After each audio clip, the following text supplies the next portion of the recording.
سوچیں کہ اگر آپ صرف اپنے دماغ سے کمپیوٹر چلا سکیں یا ویل چیئر کنٹرول کر سکیں یا حتیٰ کہ بولنے کے قابل نہ ہونے کے باوجود اپنی بات دوسروں تک پہنچا سکیں۔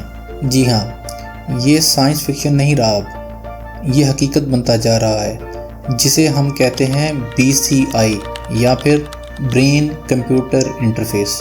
برین کمپیوٹر انٹرفیس دراصل ایک نیورل انٹرفیس ہے جو انسان کے دماغ اور کمپیوٹر یا کسی بیرونی ڈیوائس کے ذریعے براہ راست رابطہ قائم کرتا ہے۔ دماغ سے نکلنے والے برقی سگنلز کو BCI کے ذریعے پڑھ کر مشین میں منتقل کیا جاتا ہے۔ یونیورسٹی آف پٹسبرگ اور اسٹینفورڈ یونیورسٹی کے سائنسدانوں نے ایسے BCI تیار کیے ہیں جو معذور افراد کو روبوٹک بازو کنٹرول کرنے کی صلاحیت دیتے ہیں۔ 2021 میں پٹسبرگ کی ٹیم نے ایک ایسے فرد کو روبوٹک آرم کے ذریعے چمچ اٹھانے اور کھانا کھانے کی صلاحیت دی جس کا جسم مکمل طور پر مفلوج ہو چکا تھا۔ ایلون مسک کی کمپنی نیورالنک بھی اسی میدان میں کام کر رہی ہے۔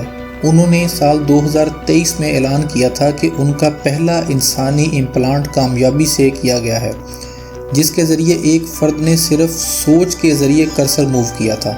نیورالنک کے ابتدائی تجربات میں بندروں کو صرف دماغ سے ویڈیو گیم کھیلتے ہوئے دکھایا گیا اور یہ تجربہ نہ صرف حیران کن تھا بلکہ سائنس میں ایک نیا سنگ میل ثابت ہوا۔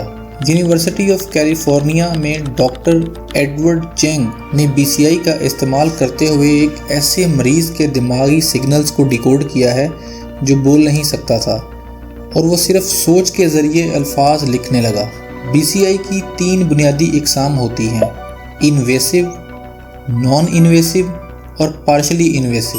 انویسو ایسی قسم ہوتی ہے جس میں کمپیوٹر چپ دماغ کے اندر لگائی جاتی ہے۔ نان انویسو ایسی ٹیکنالوجی ہے جس میں کمپیوٹر چپ یا سینسرز آپ کے سر کے باہر لگائے جاتے ہیں۔ اور تیسری قسم پارشلی انویسو ایسی قسم ہے جس میں کمپیوٹر چپ یا سینسرز آپ کے اسکل یا آپ کی کھوپڑی کے اندر لیکن دماغ کی اوپری سطح پر لگائے جاتے ہیں۔ نان انویسو طریقہ جیسے EEG ہیڈ سیٹ آج کل عام ہو رہے ہیں۔ یہ دماغی لہروں کو پڑھ کر سادہ کمانڈز کمپیوٹر کو بھیج سکتے ہیں۔ حالیہ تحقیق کے مطابق سال 2024 میں EEG پر مبنی BCI مارکیٹ کا حجم $2.5 بلین تک پہنچ چکا ہے۔ نان انویسو طریقے جیسے EEG ہیڈ سیٹ عام ہوتے جا رہے ہیں۔ یہ دماغی لہروں کو پڑھ کر سادہ کمانڈز کو کمپیوٹر کو بھیجنے میں مدد دیتے ہیں، مگر یہ ٹیکنالوجی اپنے ساتھ خطرات بھی لاتی ہے، مثلا دماغی ڈیٹا کو ہیک کرنا، پرائیویسی کے مسائل اور نیورل مینیپولیشن جیسے خدشات بھی ماہرین کو پریشان کر رہے ہیں۔ ڈاکٹر نیتا فراہیان جو کہ ڈیوک یونیورسٹی کی ماہر قانون دان اور نیورو سائنسدان ہیں، وہ کہتی ہیں کہ نیورل رائٹس یعنی دماغی آزادی ایک نیا انسانی حق بننا چاہیے، کیونکہ جب دماغ کمپیوٹر سے جڑ جائے گا تو سوچ کی آزادی پر سوال اٹھنے لگیں گے۔ مگر اس سب کے باوجود BCI کا سب سے مثبت پہلو یہ ہے کہ یہ معذور افراد کو دوبارہ جینے کی امید دیتا ہے۔ جو افراد بول نہیں سکتے، جو افراد چل نہیں سکتے، یہ ان کے لیے بہت کارآمد ثابت ہو سکتا ہے۔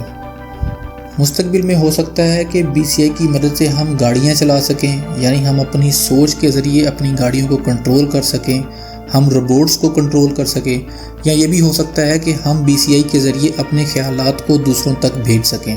آکسفورڈ یونیورسٹی، MIT اور ٹوکیو یونیورسٹی جیسے ادارے اگلی نسل کے BCI پر کام کر رہے ہیں اور نئی ڈیوائسز بنا رہے ہیں جو کہ چھوٹی ہوں گی، تیز ہوں گی اور زیادہ مضبوط بھی ہوں گی۔